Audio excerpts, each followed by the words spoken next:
আমরা ঘুরতে ফিরতে এই যে আমরা এত ফাস্ট ফুড খাচ্ছি সেই লিস্টের মধ্যে কিন্তু রোল থাকে। এই ধরুন egg roll, chicken roll, veg role অনেক রকমের থাকে। ঠিক এই রোলেরই মতন আরও একটি খাবার হয়, সেটি হচ্ছে শাওয়ারমা। এটা এখন বেশ প্রচলিত, কিন্তু আপনাদের কখনো মনে হয়েছে যে এই খাবারের উৎপত্তি কোথা থেকে, উৎস কোথা থেকে হলো? এটি কিন্তু মিডল ইস্টের একটি খাবার, অটোমান এম্পায়ার, সেখান থেকেই কিন্তু এই খাবারটি এসছে।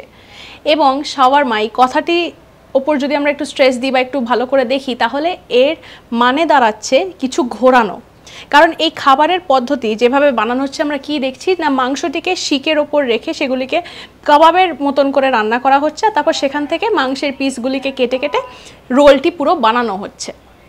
সেই কারণেই এই রকম নামকরণ করা হয়েছে শাওয়ারমা, মানে যেটাকে বোঝাচ্ছে টার্ন করা বা কিছু ঘোরানো। কারণ আমরা জানি যে যখনই আমরা কাবাব রান্না করছি, শিকেতে আমরা মাংসগুলিকে দিয়ে সেগুলিকে আমরা অনেক সময় ঘোরাতে থাকি যাতে ভালোভাবে রান্নাটা হয়।